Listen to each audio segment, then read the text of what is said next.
There's a very pretty young woman crossing the street. And I think she may be coming here. Incidentally, I have glanced over your latest account of my work. Oh, yes. Honestly, I cannot congratulate you upon it. Detection is and ought to be an exact science. Observation, deduction, a cold, unemotional subject. You have attempted to tinge it with romanticism, which has much the same effect as if you'd worked a love story or an elopement into the fifth proposition of Euclid. Who can that? There's a young lady to see you, Mr. Holmes. It's Mary Morstan. I have no recollection of the name. Don't go, Doctor. I may need you. I was right. Thank you. Miss Morstan? Good afternoon.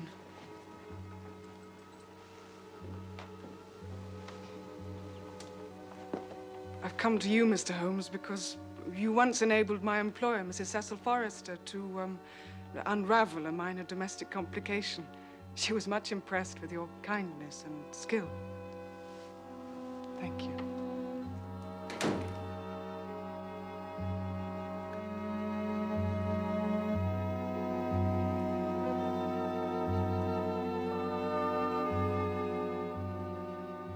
I can hardly imagine anything more strange, more utterly inexplicable than the situation in which I find myself. State your case. You will, I'm sure, excuse me. If your friend would be good enough to remain, he might be of inestimable service to me. Of course.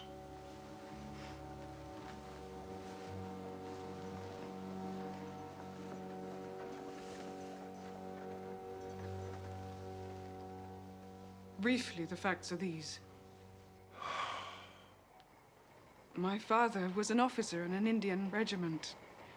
My mother died when I was still quite a child, and he was forced to send me home, despite the fact that I had no relatives here. I was placed in a comfortable boarding establishment in Edinburgh, and I remained there until I was 17 years of age. In that same year, my father, who was a senior captain of his regiment, obtained 12 months' leave and returned home. He telegraphed to me from London to say that he'd arrived, all safe, and directed me to come down at once, giving the Langham Hotel as his address. His message, as I remember, was full of love and kindness. On reaching London, I drove straight to the Langham Hotel and was informed that Captain Morstan was staying there, but that he'd gone out the night before and had not returned. So I waited. All day, without news of him. And that night, on the advice of the manager of the hotel, I communicated with the police. The next day, we advertised in all the newspapers. Our inquiries led to no result. From that day to this, no word has ever been heard of my unfortunate father.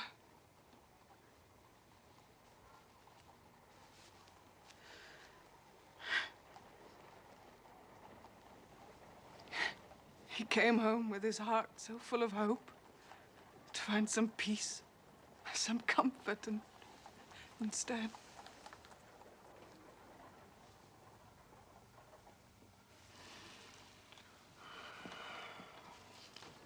The date? The 3rd of December, exactly 10 years ago. His luggage? Remained at the hotel. Oh, there was nothing in it to suggest a clue. Some clothes, some books, and a considerable number of curiosities from the Andaman Islands. My father had been one of the officers in charge of the convict guard there. Watson, this place is a mess. Had you any friends in town? Only one, that we know of. Major Sholto of his own regiment. The 34th Bombay Infantry. We communicated with the Major, of course, but he did not seem to know that his brother officer was in England. It's a singular case.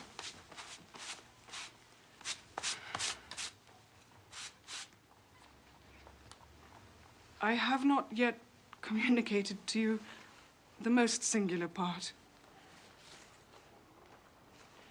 4 years later, an advertisement appeared in the Times asking for the address of Miss Mary Morstan and stating that it would be to her advantage to come forward. There was no name appended. I had at the time just entered the family of Mrs. Cecil Forrester in the capacity of governess, and on her advice, I published my address in the advertisement column. That same day, there appeared, through the post, a small cardboard box addressed to me, which I found to contain a very large, lustrous pearl. No word of writing was enclosed. And since then, every year, upon the same date, there has always appeared a similar box containing a similar pearl with no clue as to the sender. They have been pronounced by an expert to be of a rare variety and of considerable value. You can see for yourself that they are very handsome.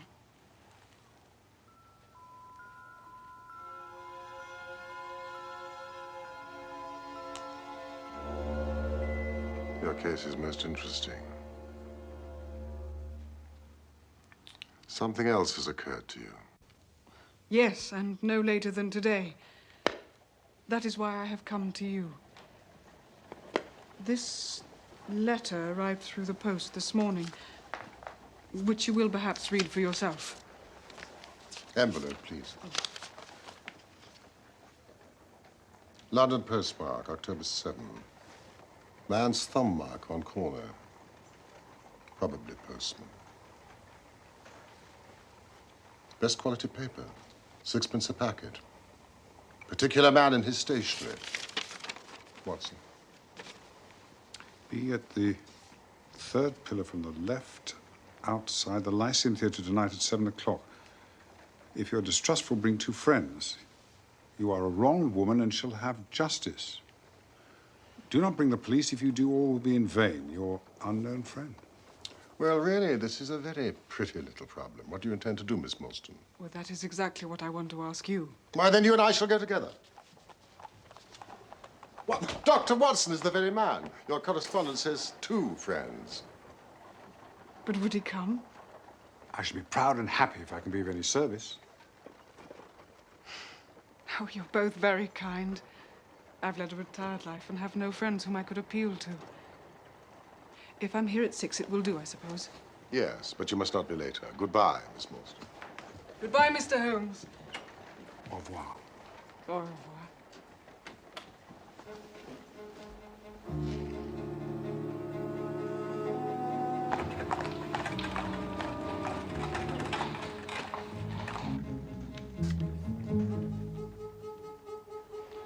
Bye, Flower, dearie. Bye, Flower. Bye, Flower, dearie. Excuse me. What a very attractive woman. It is of the first importance not to allow your judgment to be biased by personal qualities. A client to me is a mere unit, a factor, a problem. Holmes, you're an automaton, a calculating machine. There's something positively inhuman in you at times. I assure you, the most winning woman I ever knew was hanged for poisoning 3 little children for their insurance money. And the most repellent man of my acquaintance is a philanthropist who has spent nearly $250,000 upon the London poor. However, in this case... I never make exceptions.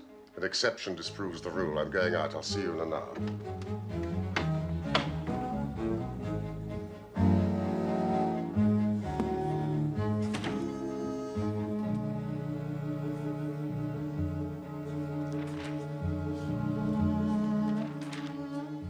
Had he any friends in town? Only one that we know of. Major Sholto of his own regiment.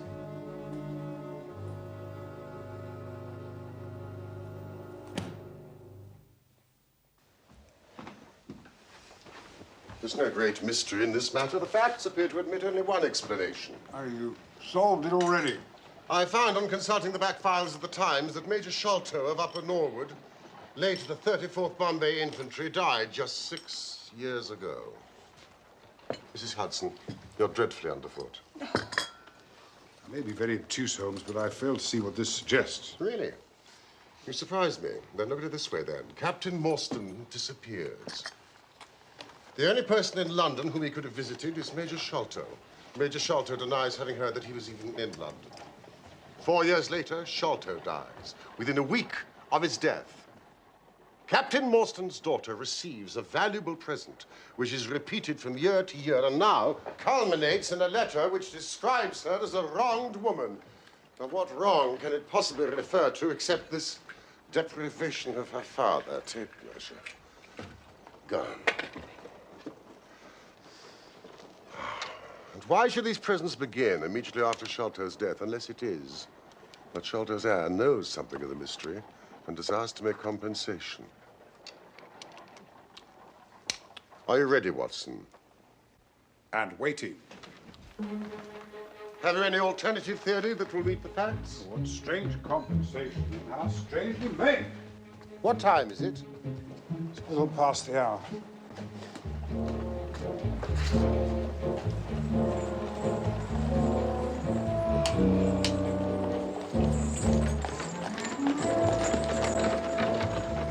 Evening, Robert. Evening, sir. Why should somebody write her a letter now rather than 6 years ago?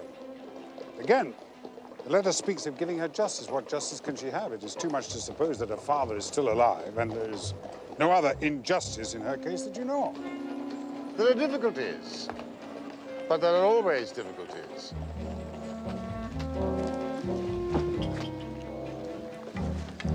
Good evening, Mr. Holmes. I do hope I'm not Good late. evening.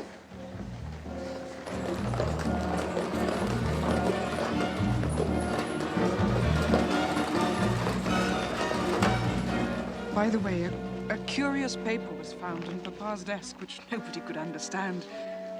I don't suppose it is of the slightest importance, but I thought you might like to see it, so I brought it with me. The paper appears to be of Indian manufacture. At some point, it has been pinned to a board. The diagram upon it appears to be the plan, part of a large building with numerous halls, corridors, and passages. There's a cross in red ink.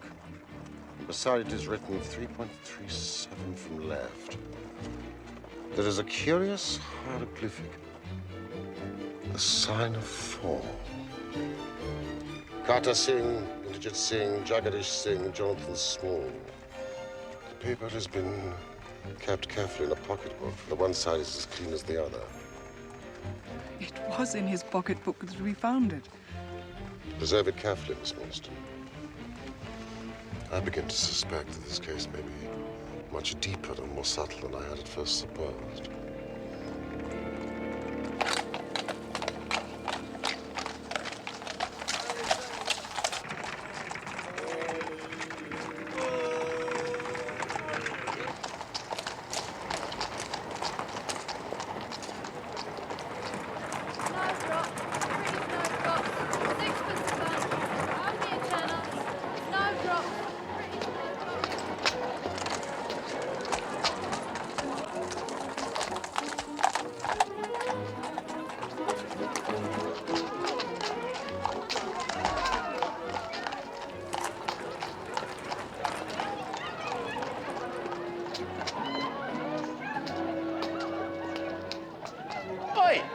Are you the party who come with Miss Morstan? I am Miss Morstan, and these two gentlemen are my companions. I must ask you to give me your word that neither of your companions is a police officer. I give you my word.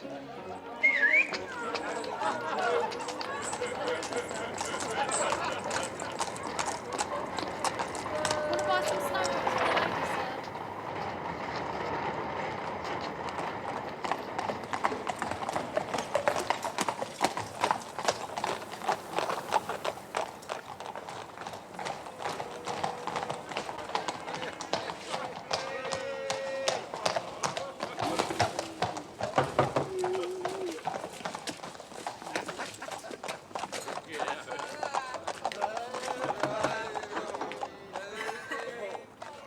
Sahib awaits you. Show them in, Kit Mudka. Show them straight in to me.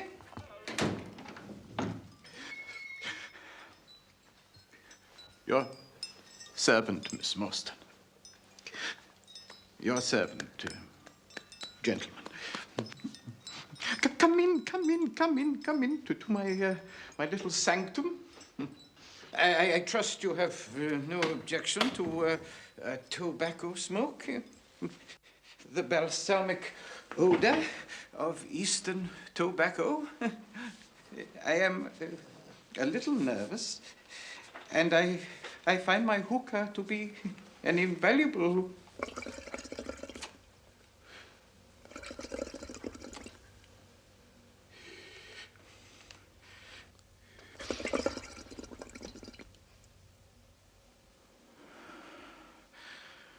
sedative. You will excuse me, Mr. Sholto, but I am here at your request to learn something which you desire to tell me. It is getting very late, and I should wish the interview to be as short as possible. Well, it must take some time.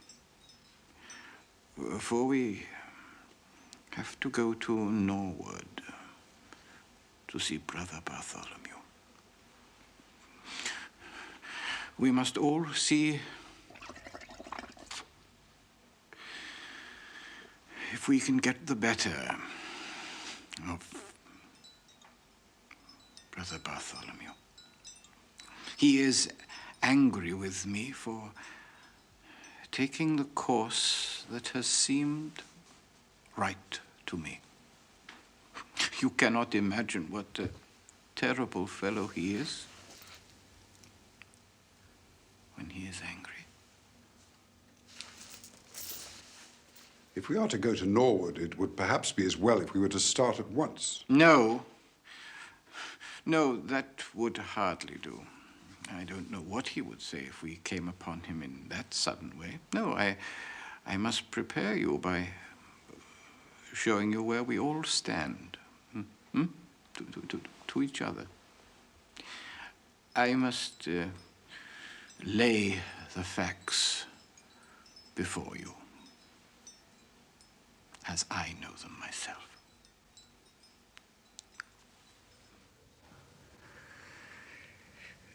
My father, the late Major John Sholto, came to live at Pondicherry Lodge in Norwood some 11 years ago. He had prospered in India and brought back with him a considerable sum of money, a collection of valuable curiosities, and a staff of native servants.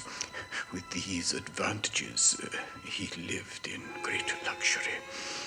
My brother and I were at university at the time. We did know, however, that some mystery, some positive danger overhung our father. He was very fearful of going out alone, and he employed 2 prize fighters to guard him. Williams, who drove you here tonight, was one of them. For some reason, he never told anyone. My father had a marked aversion to men with wooden legs. On one occasion, he actually fired his revolver at a one-legged man.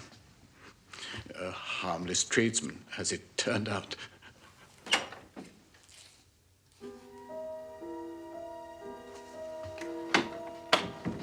Oh, yes, I remember we had to pay a considerable sum to hush it up. Then, suddenly, my father received a letter. It was obviously a great shock to him.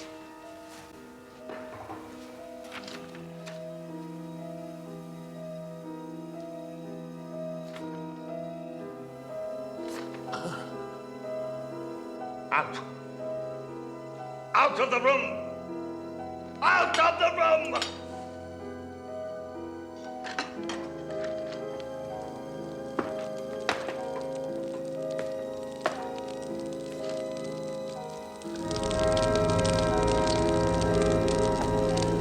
What was in the letter,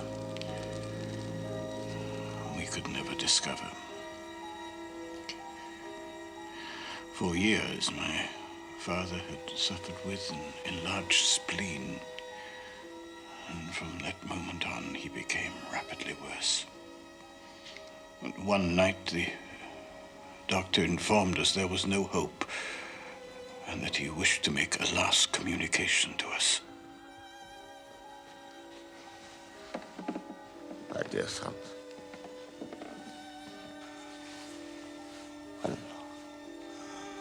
when we were in India, my friend Morstan and I came into possession of a considerable treasure. I brought it home with me to this house, where it still lies.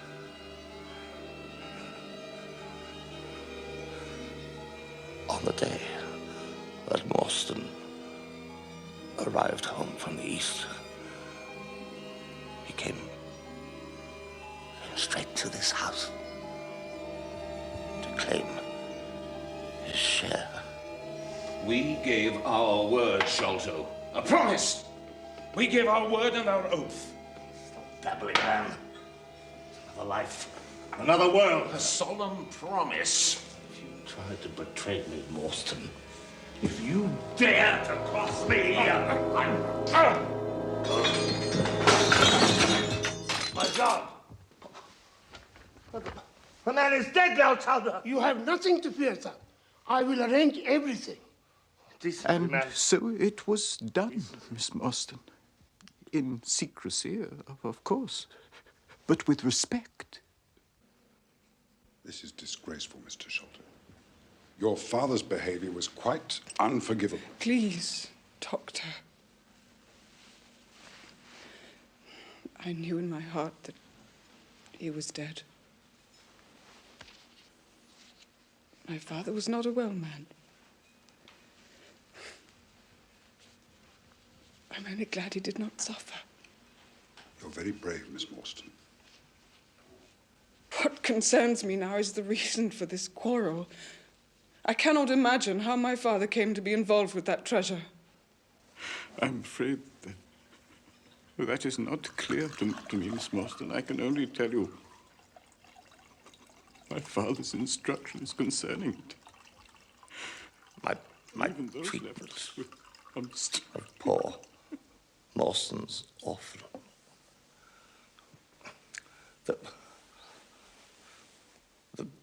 The greed, accursed greed that has been my besetting sin throughout my life has robbed her of the treasure. Half of which, at least, should be hers. You see that chaplet there on the quinine bottle? I had the design of sending it to her, but I could not bear to part with them. You, my sons, will see that Miss Morstan gets her share of the treasure. Promise. The treasure is hidden.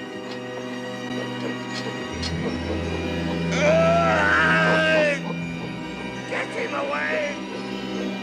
For Christ's sake, get him away! We ran to the window and out into the garden, but the intruder was gone. My father was dead. We soon had more striking proof that there were secret agencies at work all around us. The next day, my father's bedroom was broken into, and this was fixed to his chest.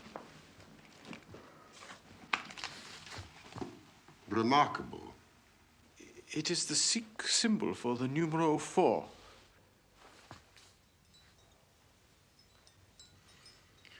What the paper means and who our secret visitor or visitors were, we never found out.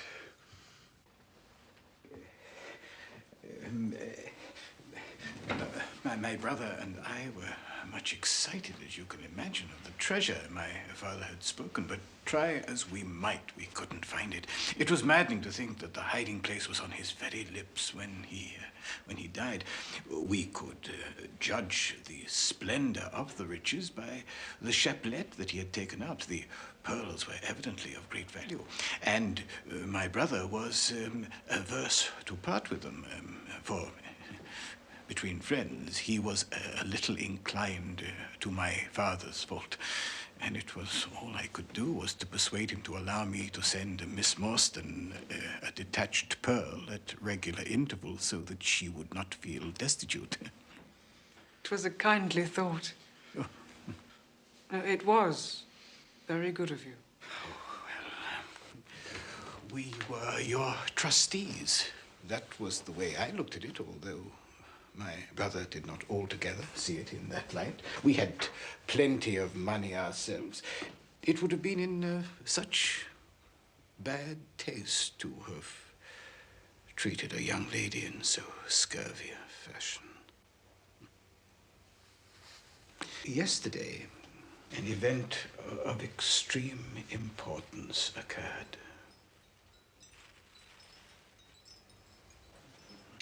We found the treasure. Hence my instant communication to you, Miss Morstan. Now all we have to do is to drive to Norwood and claim our share. We shall be expected, if not entirely welcome, visitors. You have done well, from first to last, Mr. Sholto.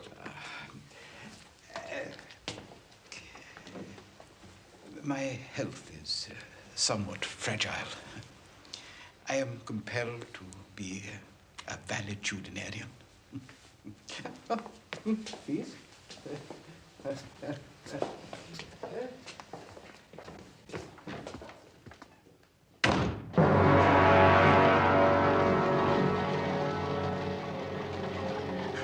We dug up every inch of the garden without discovering anything.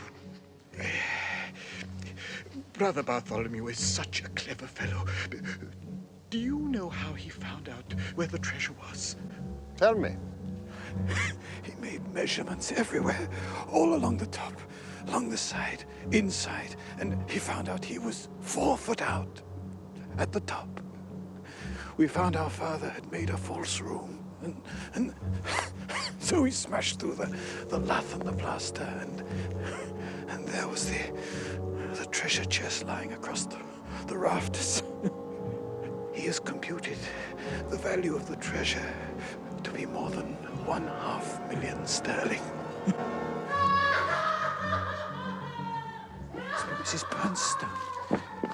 Mrs. Bernstone's the only lady in the house. Wait here.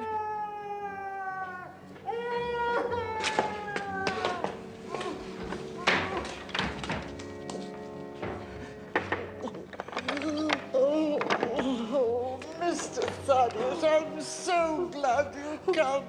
I'm so glad you've come, sir. What a strange place.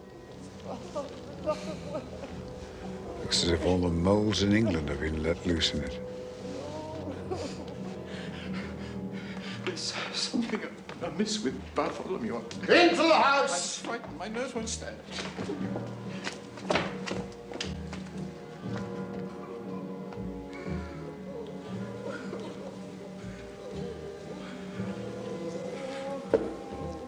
Oh, bless your sweet calm face. Oh, but I've been sorely tried this day. Hi, Mrs. Morstan. Mr. Bartholomew shut himself in his room and I can't get a word out of him.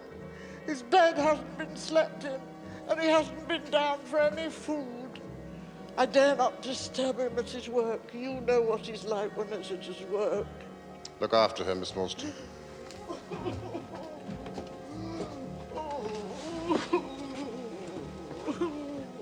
There, now do try to calm down. Look, I'm sure everything will be all right. I do hope you're all right, miss. Sit down, Alvin.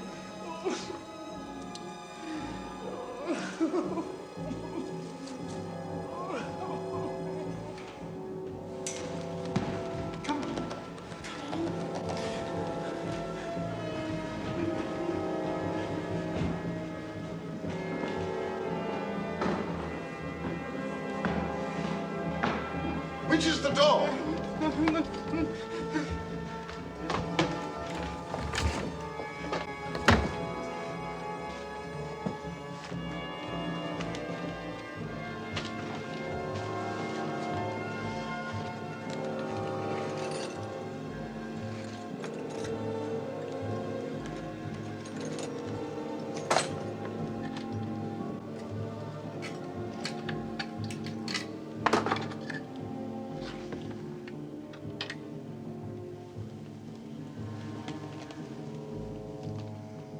There's something devilish in this, Watson.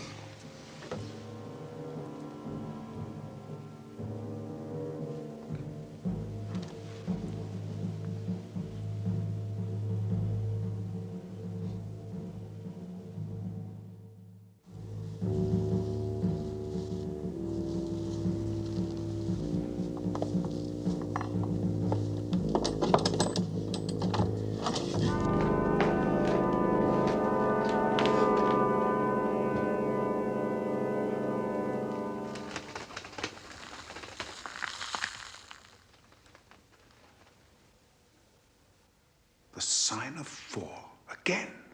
What in God's name does it mean? It means murder.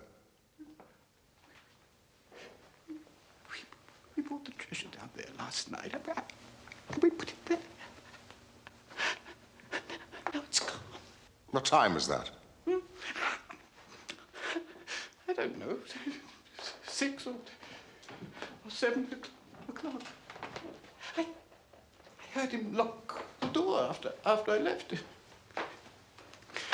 Must have been the last person to see him alive.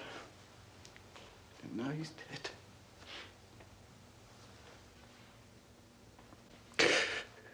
Nothing. I did it. Nothing. It was me. I wouldn't. I wouldn't have asked you to. Why should I? I'll go mad. I know. I'll go mad. Gently, Mr. Shelton. I suggest that you go down to the police station and tell them everything that you know. We shall wait here until you return. Holmes, look at this. Careful! Forgive me, it's poisoned. Huh. Well, Watson, we have a little time. Let's make the most of it. Oh, this is an insoluble mystery to me. It grows darker instead of clearer. No. It clears every instant. I only required a few missing links to have an entirely connected case. Simple as the case seems now, there may be something deeper underlying it. Now, how did these people come and how did they go? People? Well, it takes more than one, perhaps more than 2, to remove a heavy treasure chest from a place like this. The door has not been opened since last night. So how about these windows?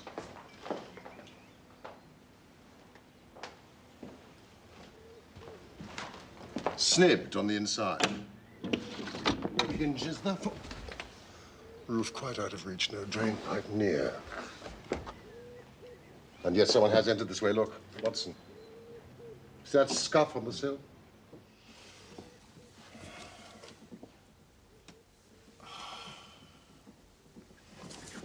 Look at this, Watson. And this, and this. This is a very pretty demonstration. But that's not a footmark. Something much more valuable to us. This is the mark of a boot, and this, the mark of the timber toe. He's just a wooden-legged man. And someone else.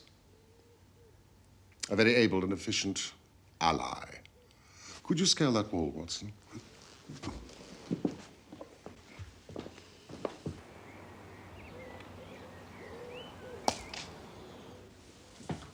Absolutely impossible.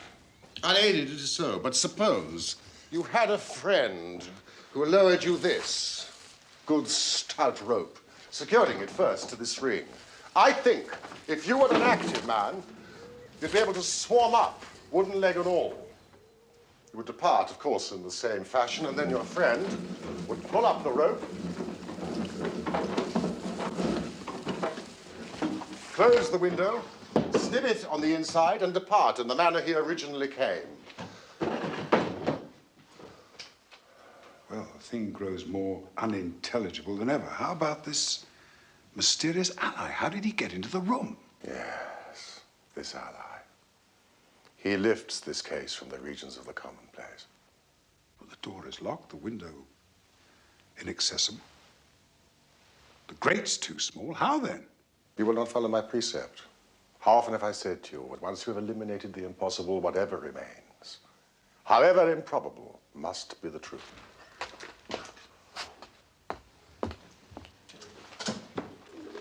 He must have come in through the roof. Excellent, Watson. Hold this lamp. Let us carry our research to the room above.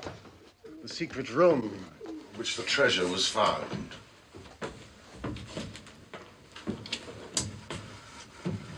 The skylight.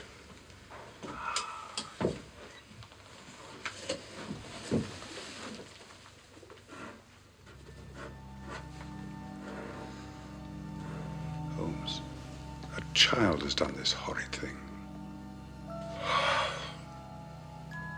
My memory failed me, or I should have been able to foretell it. We have learned all we can from here. Let us go down.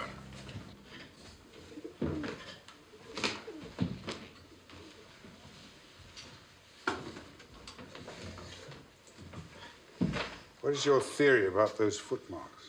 My dear Watson, try a little analysis yourself. You know my methods. Apply them. I cannot conceive of anything that will cover the facts. You will soon.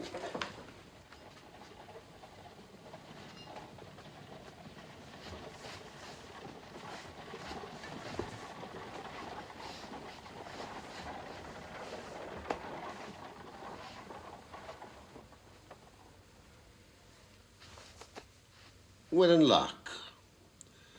Our little ally has trod in the creosote. Oh, you fond of animals, I see. Yes, very good. Lovely fun.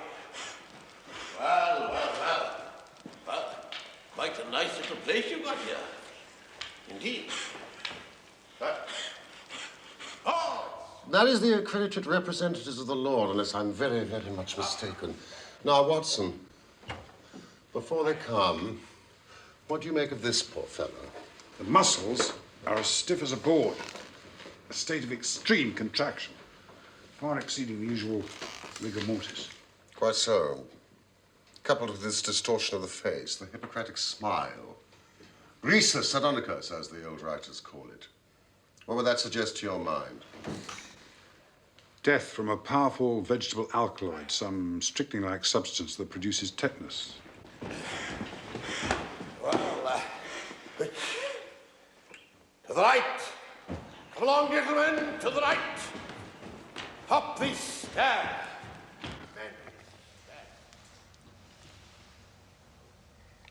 This thorn. Not an English thorn.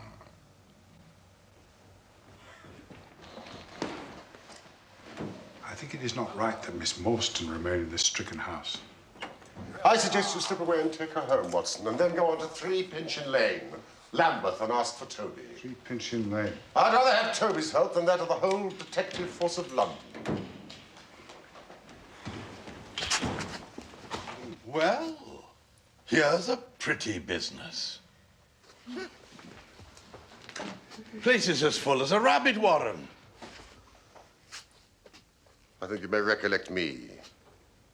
Mr. Thelny Jones. Why, of course I do.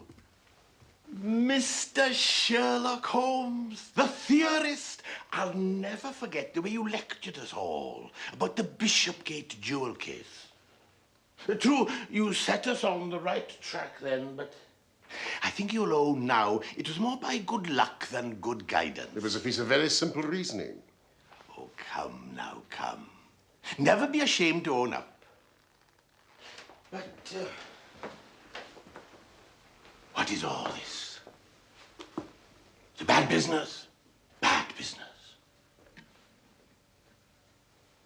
Stern facts here. No room for theories. It's lucky I happened to be up in Norwood on another case when I got the message. How do you think this man died? No, this is not a case for me to theorize over. No, no. Still, we can't deny you hit the nail on the head sometime. Door locked, I understand. Jewels worth a fortune missing. How were the windows? Fastened, but there was a footstep on the sill. Windows fastened, nothing to do with it. It's common sense.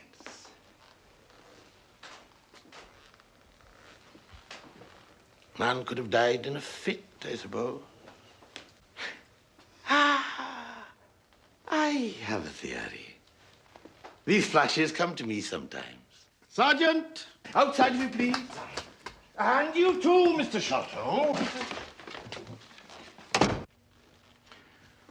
What do you think of this, Holmes? Sholto has confessed he was with his brother last night. Brother dies in a fit. Sholto walks off for the treasure. How about that? Whereupon the dead man very considerately gets up and locks the door from the inside. Aye. There's a flaw there somewhere. Let us apply common sense to the matter. They were brothers. There was a quarrel. Brother Bartholomew, dead. Jewels, gone. And Master Thaddeus, evidently in a disturbed state of mind. His appearance, oh, well, not attractive. You see, I am weaving a web around Thaddeus. The net begins to close upon him. Jones, that splinter, which I firmly believe to be poisoned, that card and that curiously shaped instrument were lying there on the table.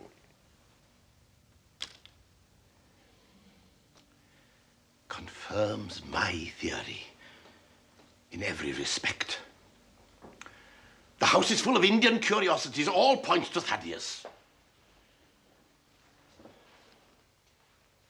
But how did he escape? There is a trapdoor in the roof. Sergeant! Pray ask Mr. Sholto to step this way. You see, facts are better than theories, after all. My view of the case is confirmed. There is a trapdoor communicating with the roof, and it is partly open. It was I who opened it. Mr. Thaddeus Sholto, it is my duty to inform you that anything you say will be taken down and may be used in evidence against you. I arrest you in the Queen's name as being concerned in the death of your brother. Didn't I tell you? No, don't trouble yourself, Mr. Sholto. I think I can engage to clear you of this charge. Don't promise too much, Mr. Theorist. You may find it a harder matter than you think. Not only will I clear Mr. Sholto, but I will give you a description of the 2 men who were in this room last night. One was a poorly educated man, strong, active, with his right leg off, wearing a stump worn away on the inner side. His left boot has a coarse, square-toed sole. He has an iron band around the heel. He is much sunburned, middle-aged, and has a certain amount of skin missing from the palm of one hand. And the other one? He's rather a curious person. I hope before long to be able to introduce you to the pair of them.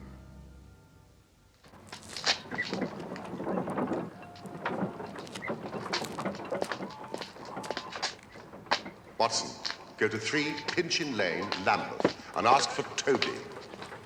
I'd rather have Toby's help than that of the whole detective force of London.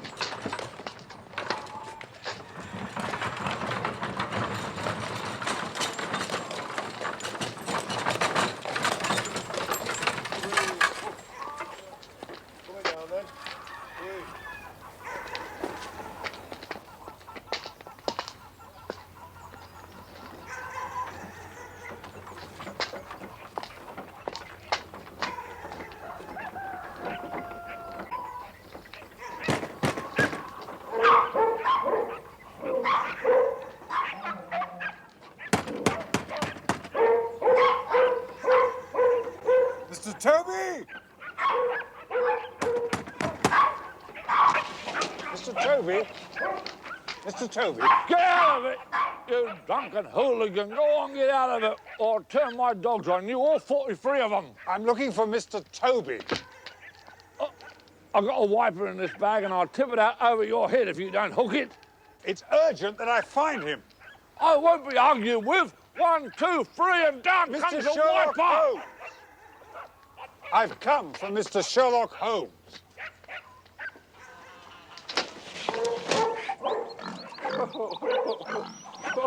Mr. Sherlock Holmes. Well, who'd have thought it? There you are, coffee. But Mr. Sherlock Holmes, why didn't you say so? Come in. No, mind there, because he bites something vicious. Oh, yes, he does. Now, naughty. Naughty. Don't you bite the gentleman, because this gentleman is a friend of Mr. Sherlock Holmes. And any friend of Mr. Sherlock Holmes is a friend of mine. I don't mind him. He'll just give you a nice friendly squeeze. I'll give him the run of the room because he keeps down the beetles, something beautiful. Now, what did you say Mr. Sherlock wanted? Toby. Toby? Yes, Toby. Oh, well, Toby's number 7 there, along on the left. Here, you give him these, and Toby will go along with you as quiet as a lamb. Hey, Toby, wake up, come on. There's work for you to do. A gentleman come here to see you. Toby, come on. That's It does make me laugh sometimes, this Toby.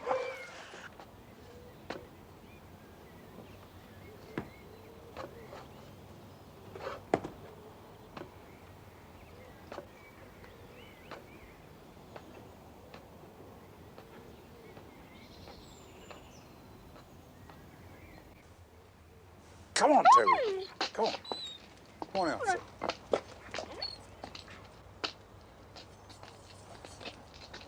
Watson!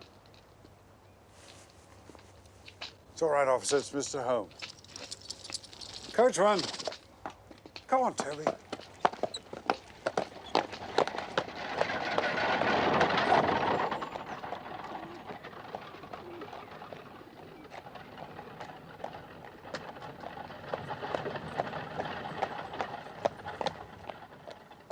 Well done! You've got Toby!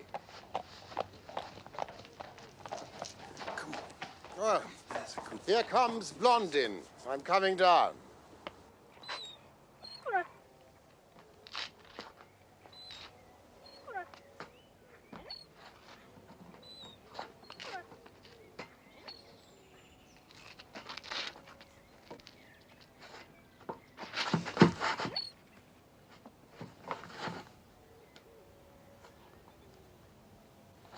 Holmes.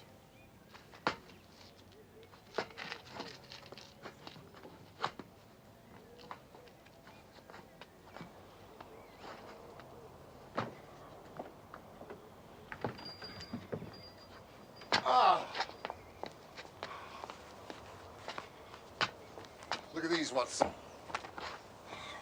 I found them in the gutter. Ah, thank you, Mrs. Bernstone. Do you smell the creosote? Athelney Jones arrested not only Thaddeus, but the gamekeeper, the gatekeeper, and 2 of the Indian servants. I was lucky to escape myself. What hellish thing? Watson, are you on for a bit of a trudge? Of course. You and Toby, game as they come when there's a good holding scent. Now, find him. Go, Toby. Splendid. Seek, Toby. Seek. Go seek him.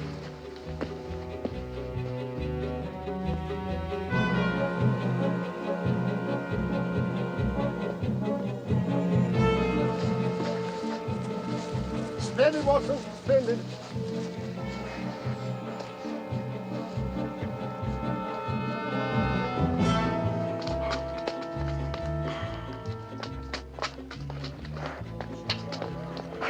Lucky the rain has stopped.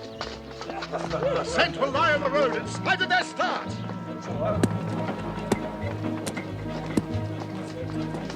Ah, how sweet the morning air is. Have you brought your pistol, Watson? No, I have my stick. We may need it if we get to the land. Now, listen, Pegleg, I'll leave to you. Leave the ally to me. Come.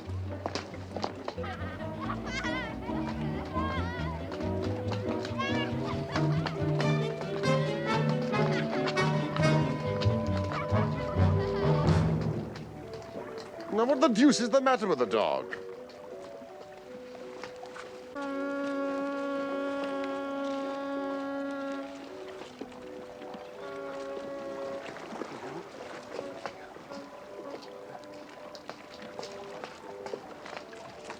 They took a boat. They certainly didn't take a cab or a balloon. They must have been met at the water's edge.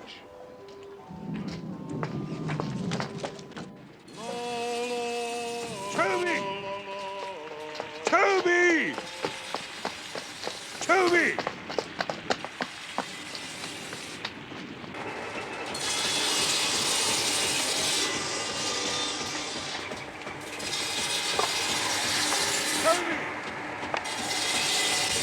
Toby!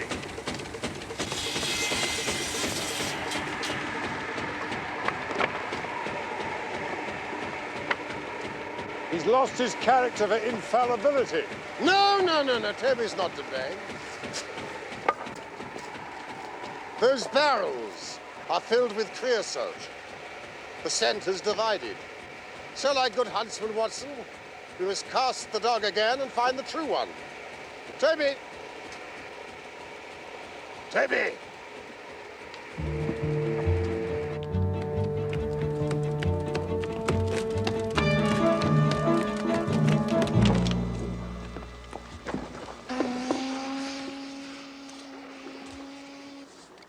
We're out of luck.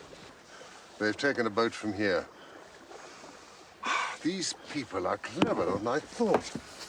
Now, Watson, these people show preconcerted management here.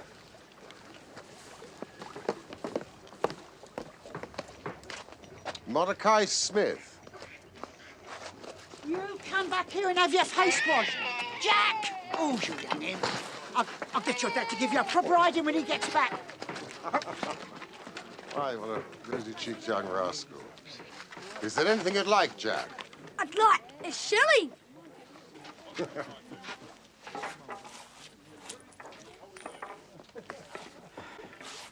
Fine young lad you've got there, Mrs. Smith. Lord bless you, sir, he is that, and forward. He gets almost too much for me to manage, especially when my man is away days at a time. Ah, it's a pity about that. I was hoping to hire a boat from him, a steam launch. Oh, bless you, sir, it is in the steam launch that he has gone. Ah, I didn't like the bloke who did the hire. Not at all. Very rough, with a wooden leg. Come tapping at our window in the middle of the night, and away they went without a word to me. Now, this man with the wooden leg, was he alone? Seemed he might have had an animal with him.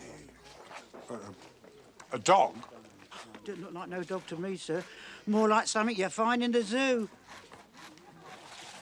It's a pity about the launch. It's the old green boat with the yellow line. Oh, no, sir, no. The Aurora's just been fresh painted, black with gold trim. Ah, yes, of course. With the white funnel. No, sir, black funnel. Ah, yes, of course. Well, thank you, Mrs. Smith. Goodbye, Jack. Why?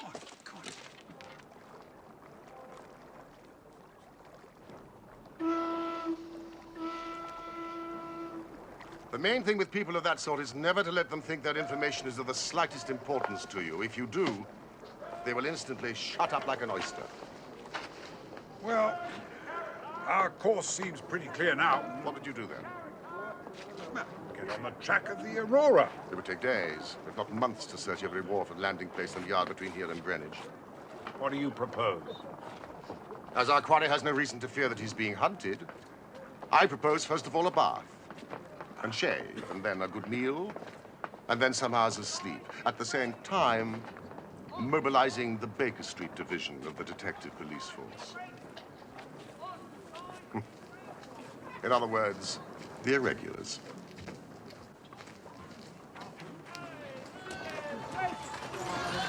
Five, scissors, razor supply. Five, scissors, razor. Oh, the energetic Jones and the ubiquitous reporter have fixed up the case between them. Watson, look at this. Here.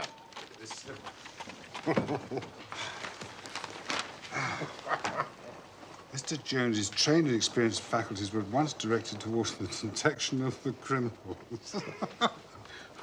His well-known technical knowledge and powers of minute observation. Well, it gets better still. The prompt and energetic action of the officers of the law shows the great advantage of a single, vigorous, and masterful mind. Isn't it gorgeous? We had a close shave from being arrested ourselves. I wouldn't answer for our safety now if he has another of his attacks of energy. Good heavens, Holmes. Stay there! No! Sorry, I did that. I'm sorry, but you can't. I got no sense about that. But Mr. Holmes said nothing of this. This is dangerous. Stop it! You cannot possibly go in that way. I'm sorry, Mr. Holmes. It's all right, Mrs. Hudson. They are my guests. Look, hats off.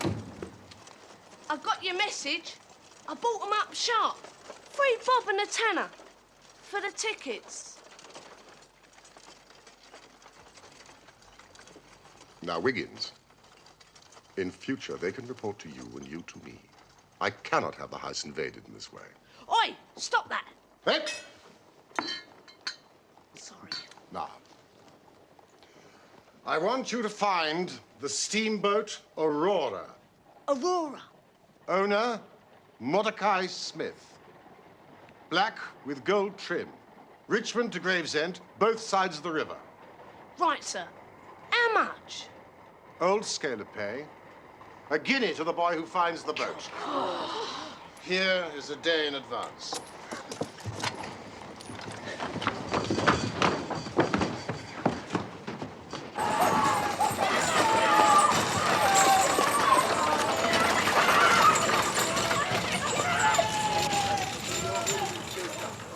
If the launch is above water, the irregulars will find her.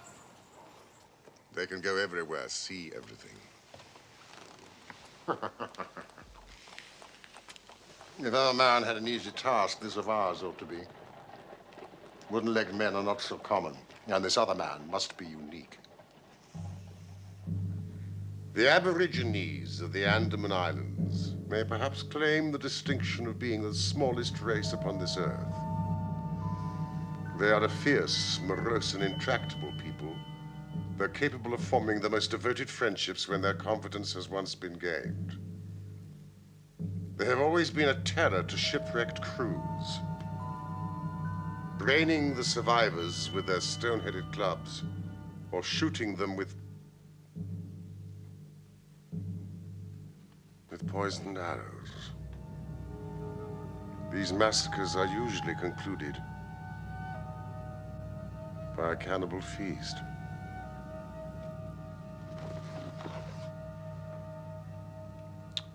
Nice, amiable people.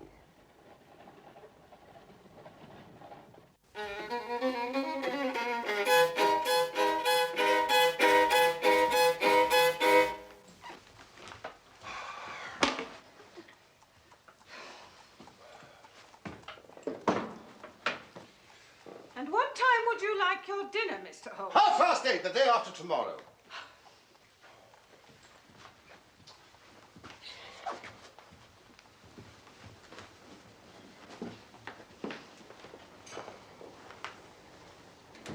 You wear yourself out, old man. I heard you marching about all night. You really must get some rest. I can't sleep. This infernal problem is consuming me. No news? None. None whatsoever. The whole river's been searched from both sides. Mrs. Smith's not heard from her husband. It's too much. To be balked by so petty an obstacle when all else has been overcome.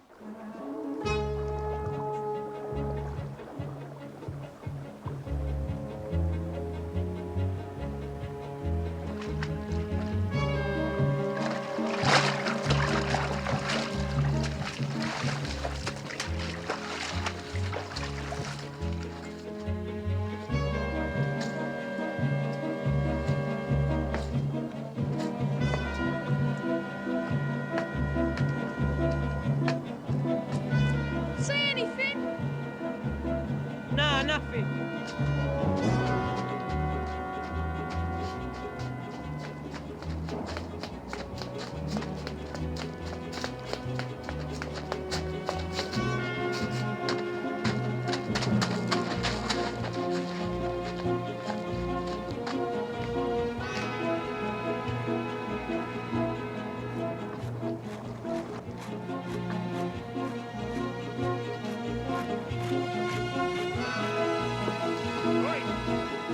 Shovel! You fill the back of my head.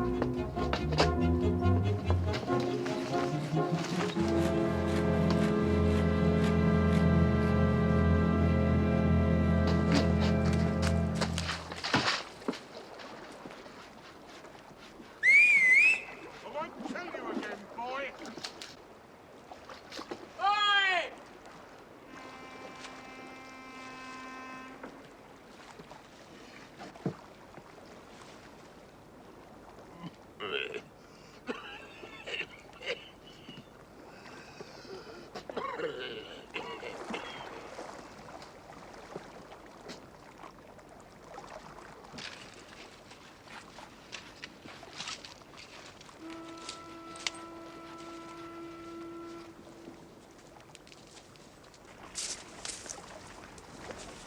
We're a nice little craft.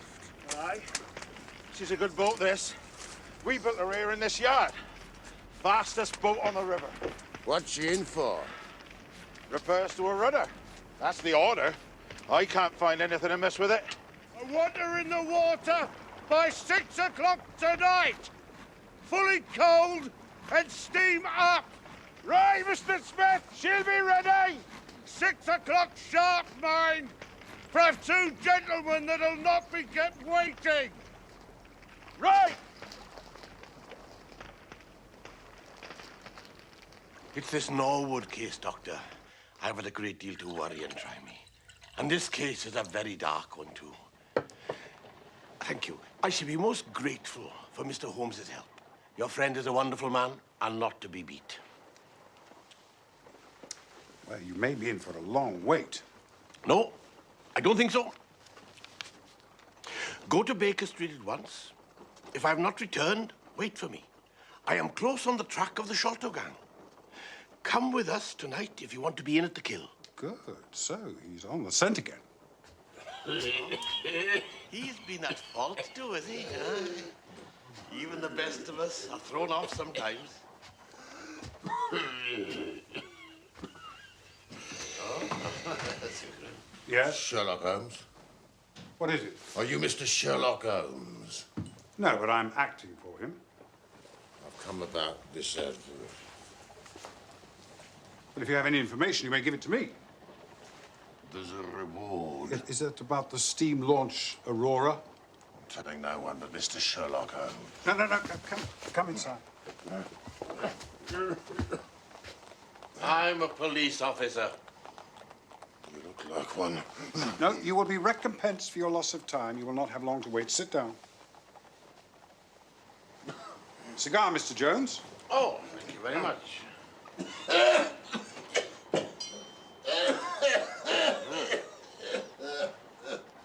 As I was saying, Doctor, I consider your friend, Mr. Sherlock Holmes, is a man not to be beat.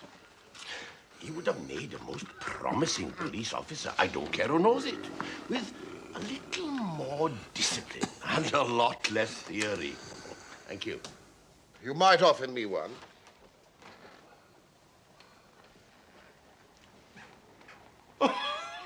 You rogue, you! You would have made an actor, and a rare one. You had the proper workhouse cough. And those weak legs of yours, they're worth £10 each. A police officer, I'm flattered. Jones, I shall need a police launch at the Westminster Steps. The fastest you have. 2 stout men, yourself, myself, Watson, all of us armed. That is easily arranged. I will telephone the local station.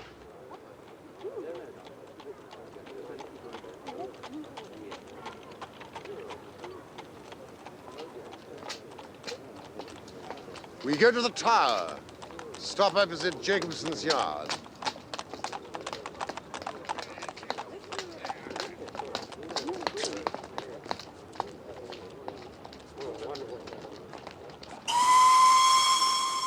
How did you find the Aurora, then? Well, I reasoned that the launch couldn't be far off in spite of its invisibility. So, gentlemen, where could it be? Well, out of the water, I suppose. In a repair or boat builder's yard. Exactly.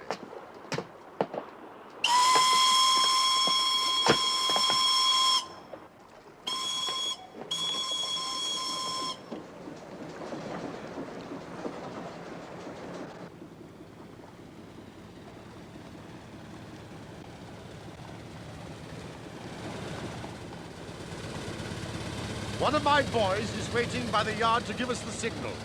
You've planned it all very neatly, Mr. Holmes. But if the affair were in my hands, I should have a body of police in the yard and arrested them when they came down. Which would have been never. This man, Small, is a pretty shrewd fellow. Anything suspicious and he would lie snug for another week. Sir, we're opposite Jacobson's yard now. Shall we move downstream a little? No. This mist may be of advantage to us. We must lie low and wait.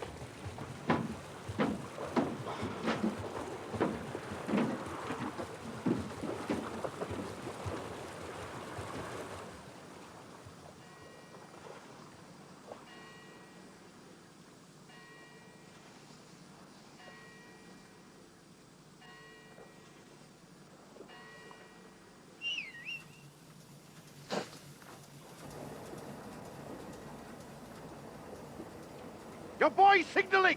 I can see him plainly!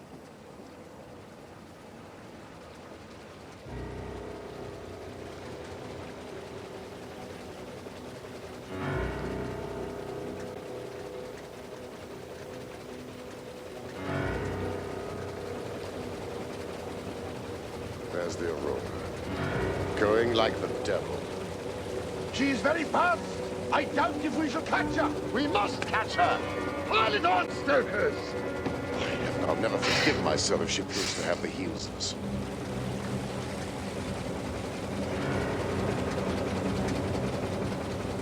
Faster! Faster! This is the fastest one they've got!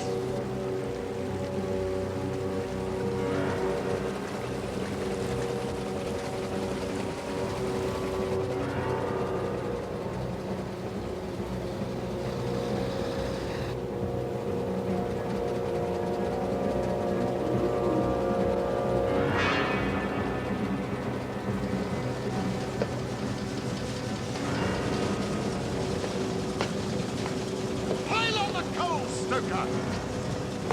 We must have her, even if we burn the boat!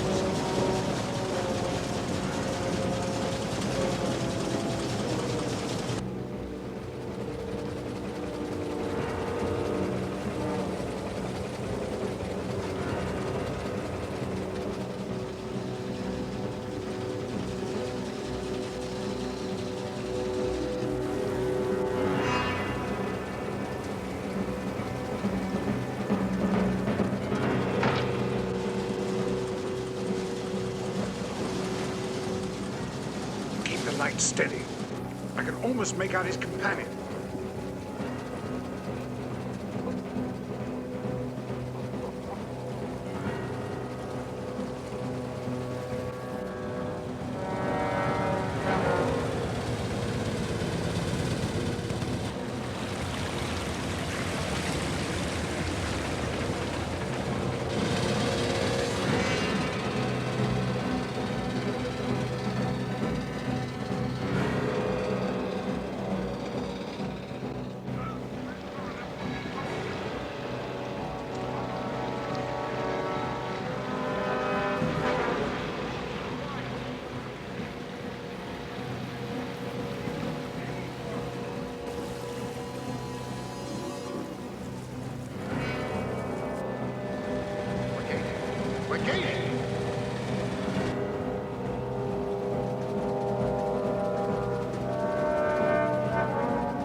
gain a little?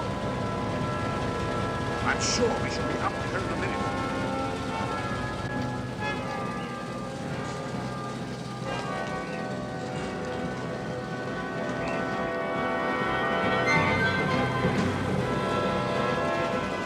Move the light more to the left.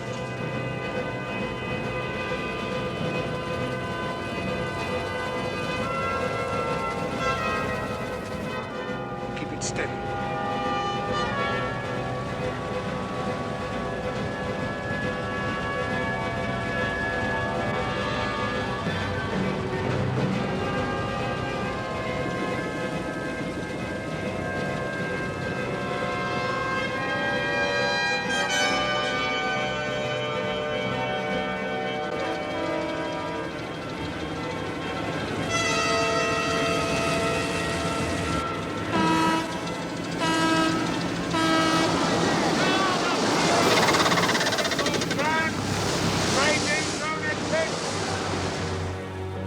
What's happening on that boat? They're fighting among themselves. Tonga! Tonga!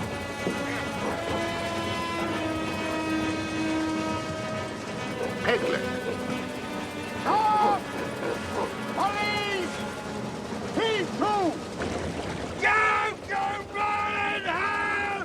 Stop! We're on the side of fire! What's the... Look.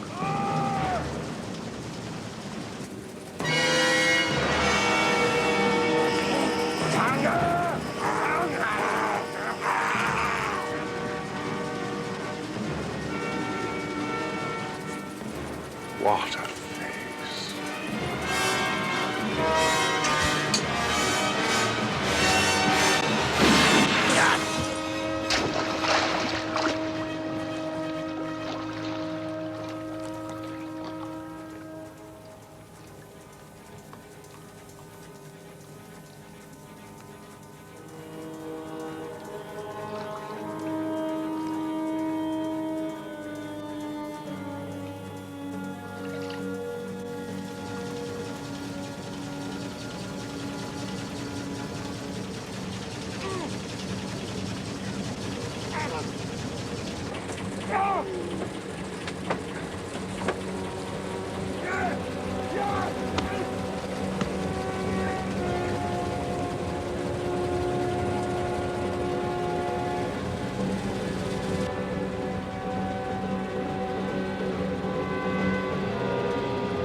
Wait.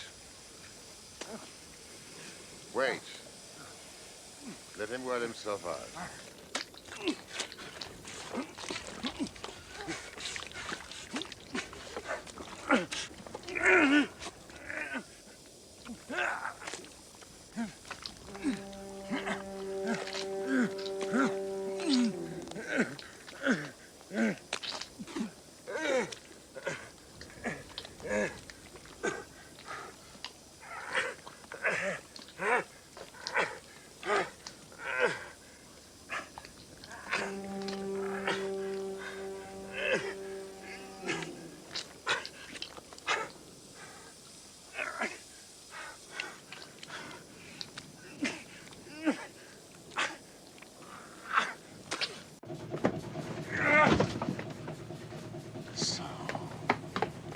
Jonathan Small.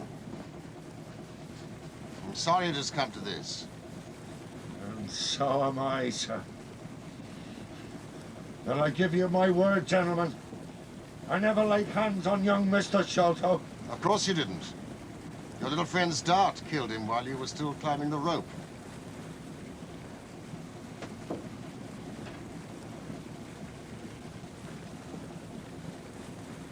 You speak as if you were there, sir.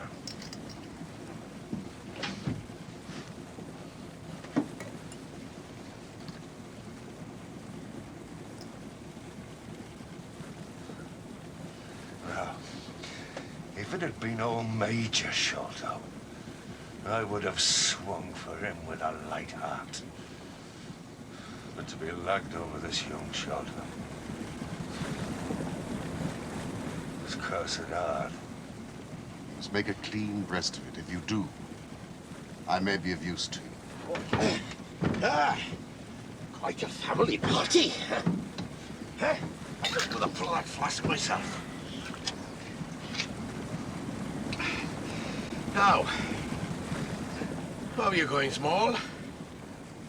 Here's Meralda at Gravesend.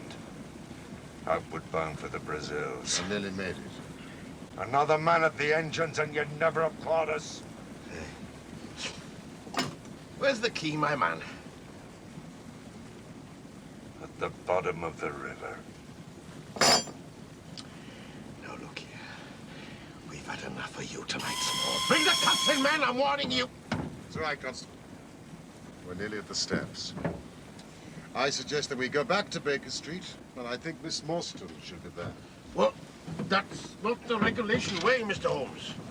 Well, I can at least promise you a nice, warming drink. Very well, gentlemen.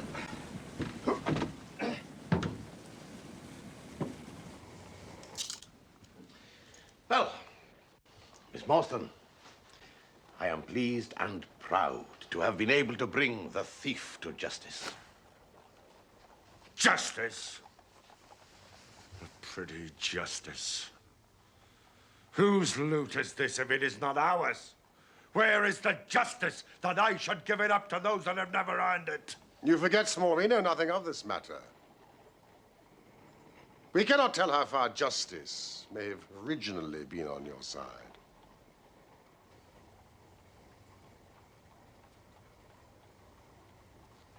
Well, sir,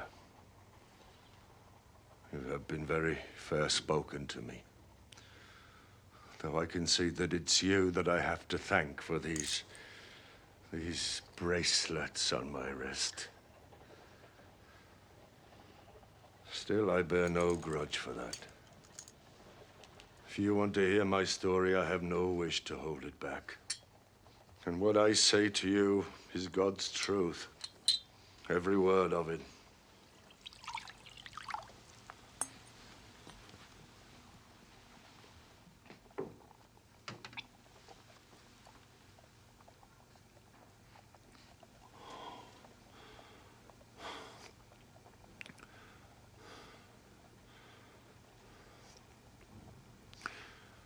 When I was a lad, I took the Queen's shilling and was posted out to India with the 3rd Buffs.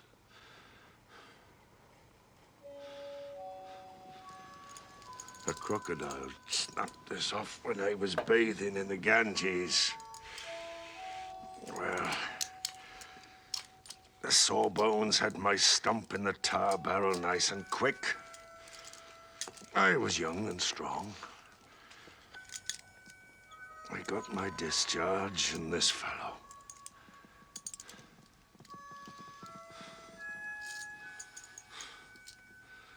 He's been a good support to me. So there I was, a cripple at 20. But I liked it out there. So I found myself a job as an overseer on an indigo farm. I was on horseback all day, so that was fine. But I was never in luck for long. Without a note of warning, the Great Mutiny was on us. I came back to the farm one evening to find my master and all his family had been murdered. I didn't wait. By that same evening, I was in the fort of Agra, the nearest city still held by the British. The old fort of Agra. It's a queer place. Huge. It's full of passages and ruins. More entrances than you can count. There were many gates, and because I was an ex-soldier and British, they put me in charge of one of them and gave me a couple of Sikhs who'd stayed loyal to us. It was a lonely place. My two Punjabis were experienced fighting men. Kartar Singh and Inderjit Singh.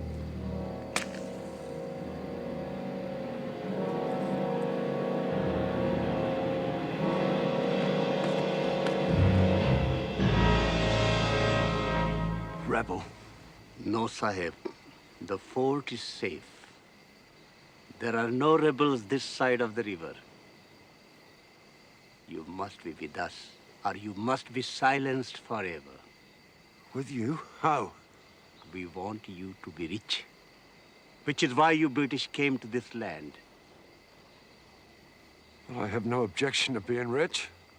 Then swear by the bones of your father to raise no hand and speak no word against us now or ever afterwards. Then you will have quarter of the treasure. But there are only 3 of us. Jagdish Singh, my foster brother, he must have his share. There is no time, Sahib. Decide. Well, provided the fort is in no kind of danger, I swear. What would you have done, Mr. Holmes? I strongly suspect I'd have done exactly as you did. Yes, I know the Sikh. He's not a man to be trifled with. One of their local Rajas. Richest Croesus, of course. He'd gone in with the rebels. But he wanted to hedge his bet, just in case the British came out on top. So he made a plot to get half his treasure hidden in the fort of Agra, sending one of his men with it in the guise of a merchant. And Jagdish Singh, Kartar's brother, to be the guide. They come to challenge him, Sahib, in the usual way. Give him no cause for the fear. What then? We will do what has to be done.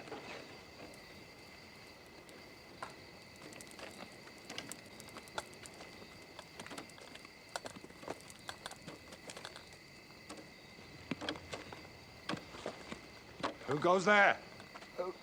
Friend Sahib. Advance and be recognized.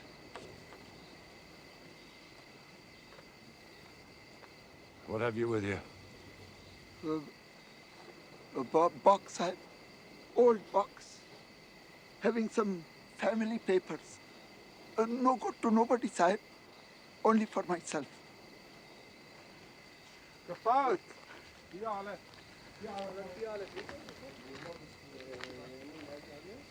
Sahib, I am no ordinary beggar. You will have money, Sahib, and Governor Sahib also.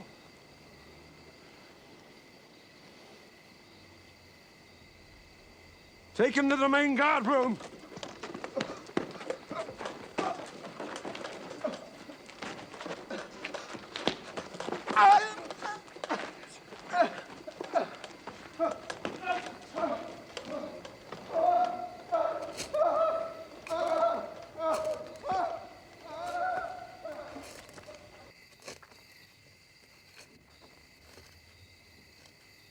Never was a man more compassed round with death.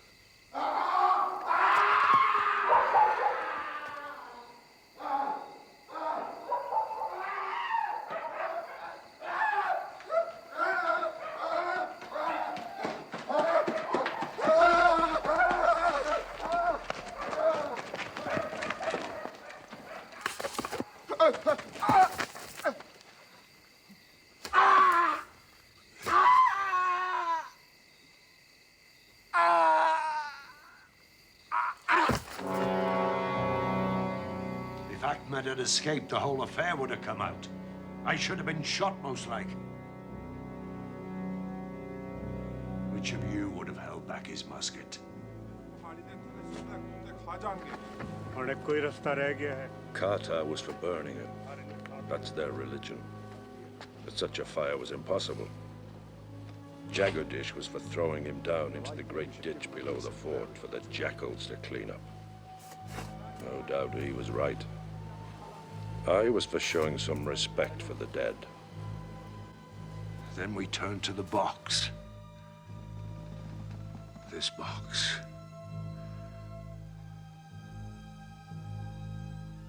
Inside were more gems than I could ever even have dreamed of.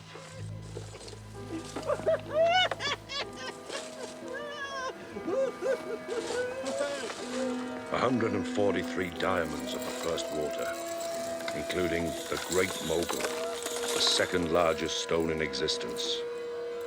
97 emeralds, 170 rubies, 40 carbuncles, 61 agates.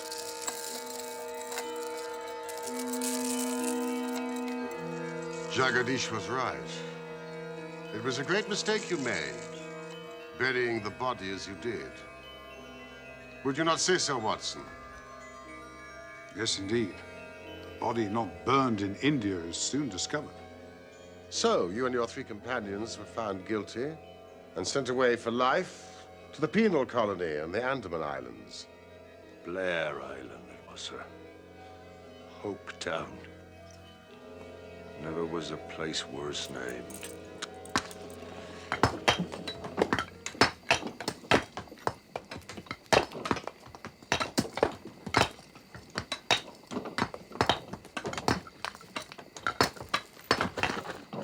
It was a place to sweat, a place to rot, a place to die. And I sweated there year after year, until your father arrived, Miss Morstan. Corporal! You will not maltreat the white prisoner. If it happens again, you'll be court-martialed.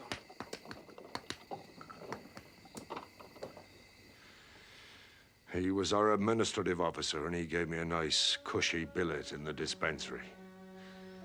He was as good and kind a Christian gentleman as I ever come across. And I hold no grudge against him. Or you, miss.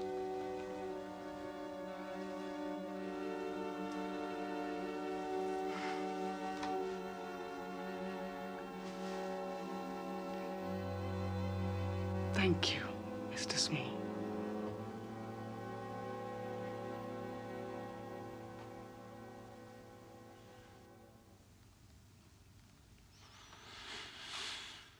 Well, as I sat thinking about the treasure, I could see all the officers and the prison officials at their drinking and their gambling.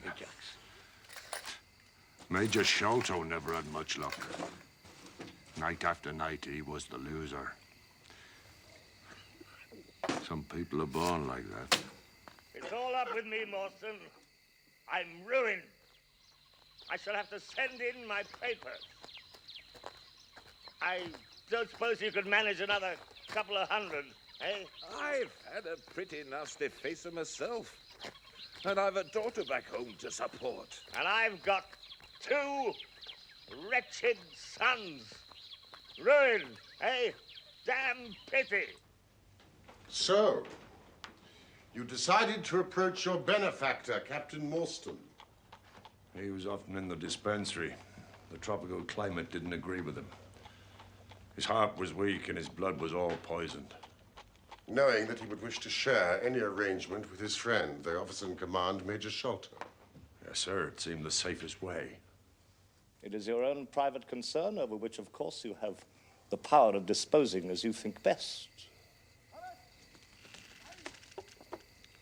Thank you for that advice, sir. Thank you indeed. But the fact is, being in the position I am, I need help. What sort of help?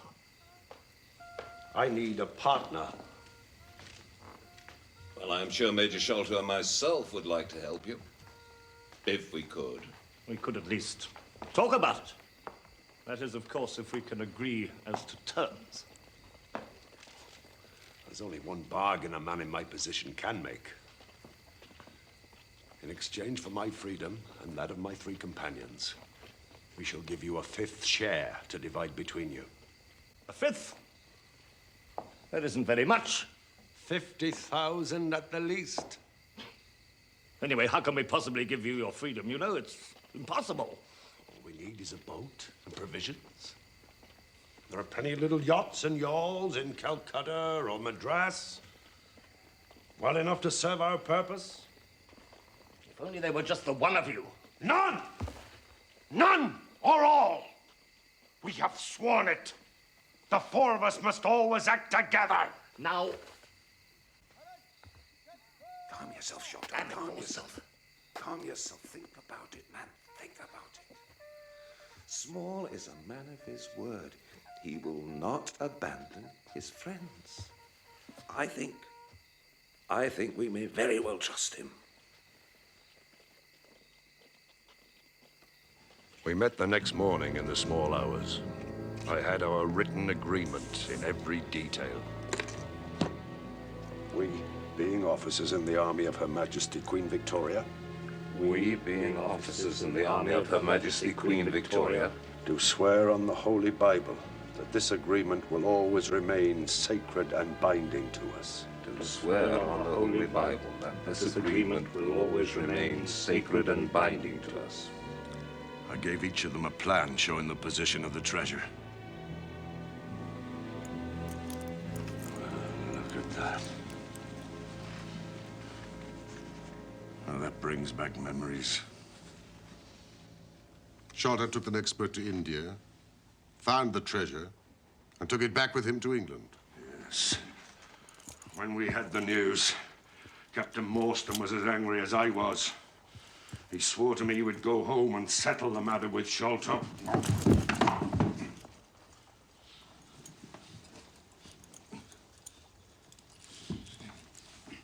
And so he would, if he lived. But that was not to be.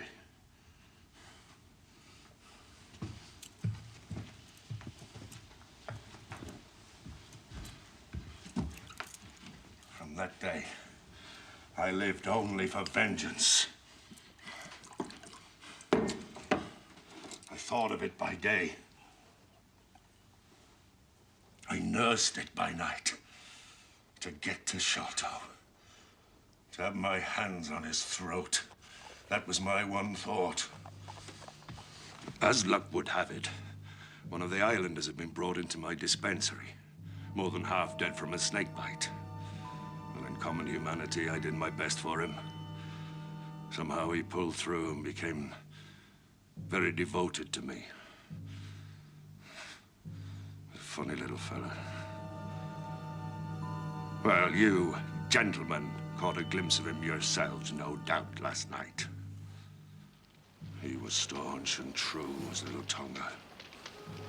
No man ever had a more faithful mate.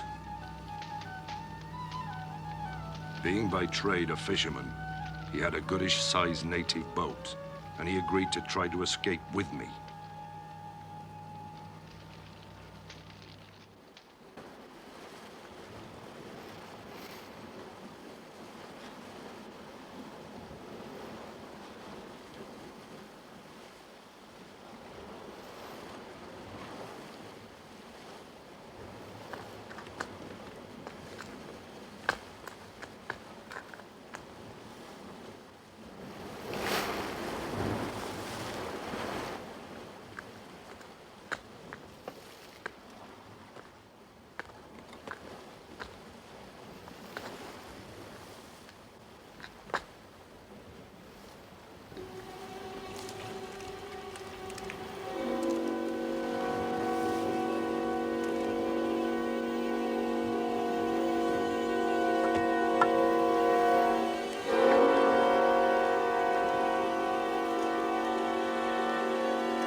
After 10 days, we were picked up by a trader with a cargo of pilgrims from Malay, bound for Jeddah.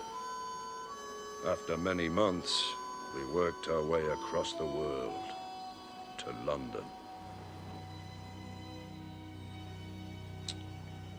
A remarkable account. And now, I think Miss Morstan might like to see the great Agra treasure, which will surely make her one of the richest young ladies in England. Watson? There's no key. I'm sure our old poker will oblige.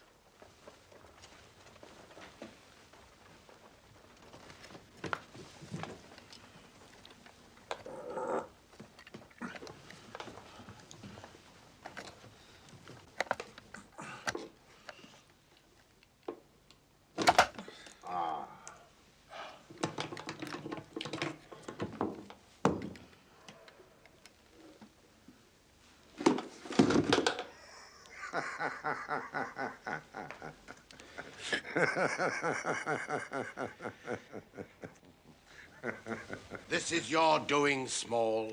Yes. Yes, I put the treasure away where you shall never lay hand on it. No living man or woman has any right to it unless it is the 3 men in the Andaman convict barracks and myself. I know now that I cannot have the use of it. No more can they. But I have acted all along for them as much as for myself. It's been the sign of 4 with us always. Where is it? It's where the key is. And where little Tonga is. I saw your launch must catch us, and I saw little Tonga go over the side. I put the loot in a safe place. You are deceiving us, Small. If you had wished to throw the treasure into the Thames, it would have been easier to have thrown box and all. Easier for me to throw and easier for you to recover. A man who was clever enough to hunt me down is clever enough to pick up a box from the bottom of the river.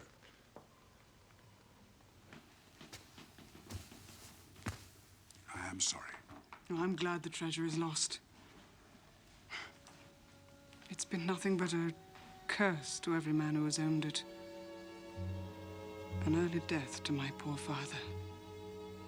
And slavery for life to me and my companions. I spent the first half of my life digging a breakwater in the Andamans. And I'm likely to spend the other half digging ditches on Dartmoor.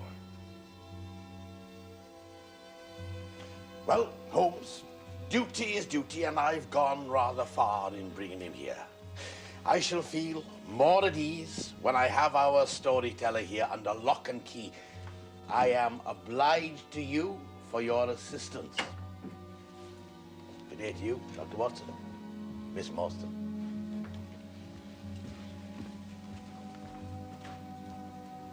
After you, Small. You seem a bit handy with that wooden leg of yours.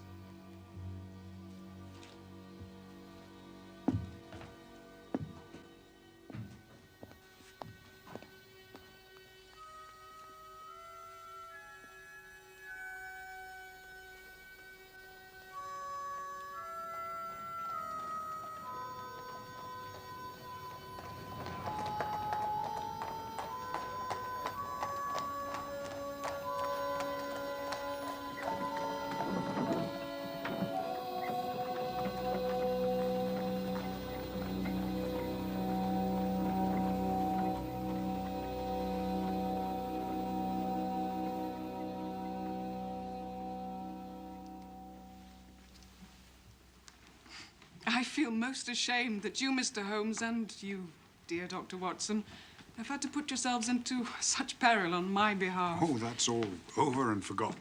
Mrs. Forrester has sent her carriage for Miss Morstan.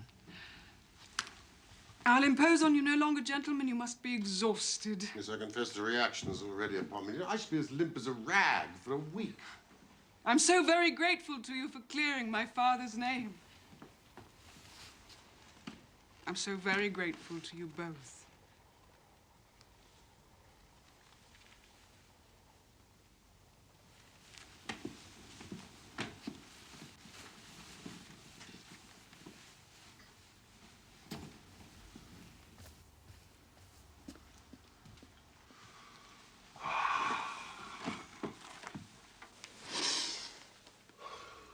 Seems so unfair. You've done all the work in this business, and Athelney Jones gets all the credit. What remains for you? For me, the pleasure of having solved an interesting case, almost single-handed. And for you, no doubt, the pleasure of writing it up in your usual florid and romantic style.